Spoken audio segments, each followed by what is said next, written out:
Here at UP Manila, so attend ako ng event today. It's a surgery talk and workshop by UP Surg Soc. So yan, dito din yung mga klase ko.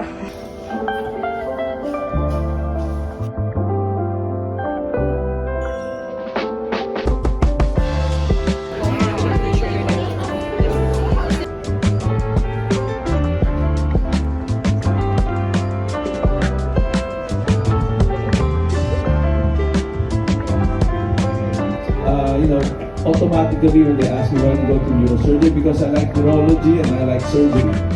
But now, sino yan? Sino ang meron maliliit na kamay na kasya sa size 5.5 na gloves. Nasa kabilang ganyan. Okay, so let me just look at this.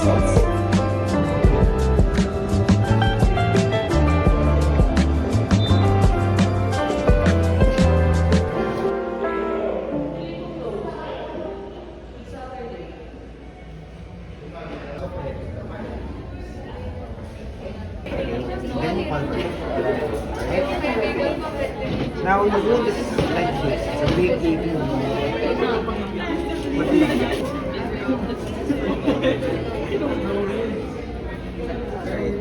Doesn't have to be neat, okay? Just have to be quick. Okay, yes. And then pocket. Tama. I-hook mo siya doon. Or like, sige, para mo pa. Yan, yan. Tapos saka mo siya Wrap around. yeah. Hihilain mo, di ba ang dapat, yung right hand mo, dapat di siya gumagalaw. The left hand is not.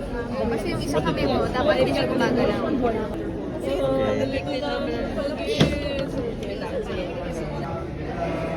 I mean, pagkaano sa'yo, para mas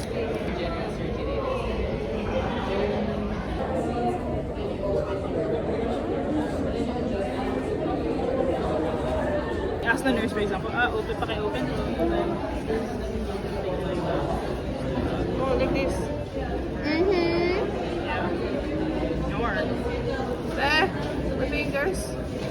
To train our dexterity, so we usually like to use the left hand, the right hand.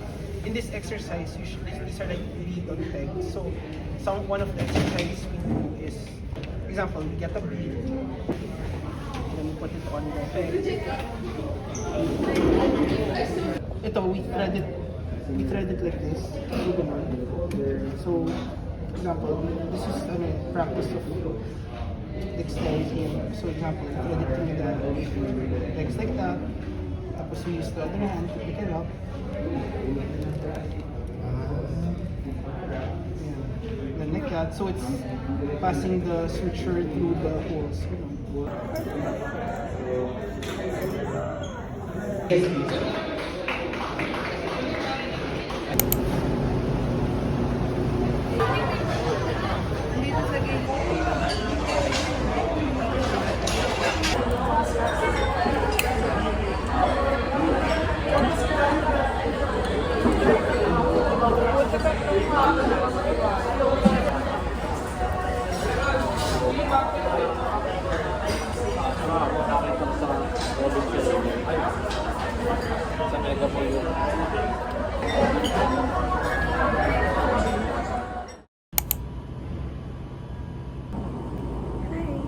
So today wala kaming klase.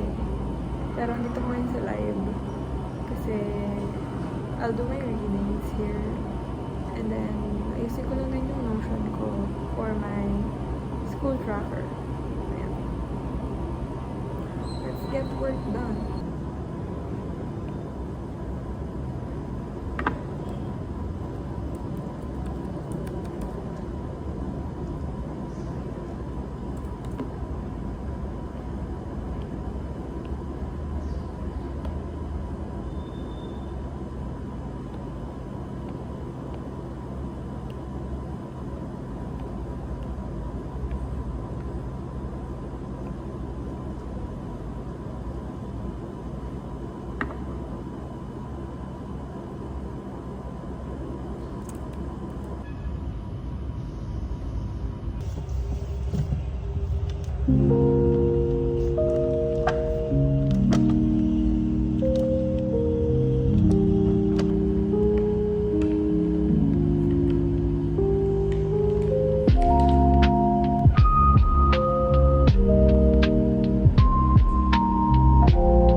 clues na meron siyang liver dysfunction. Pero to know the extent of the liver damage, we can check for kapag jaundice, di ba, elevated yung bilirubin levels na.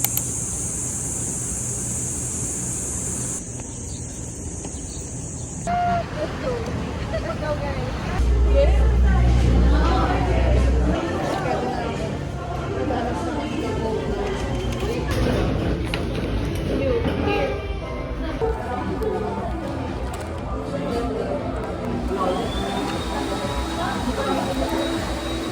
Binsiling sila ngayon. So, butterscotch. Yan. Oh. Sige. Oh my God! Kitten. Donut. Yes po. Parang munchkin.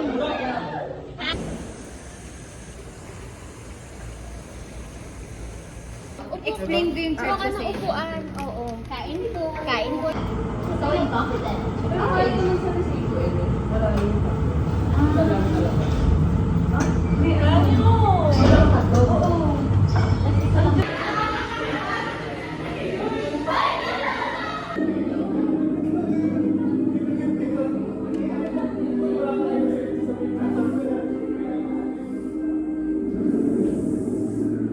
Amin na. Amen. For undescended testis is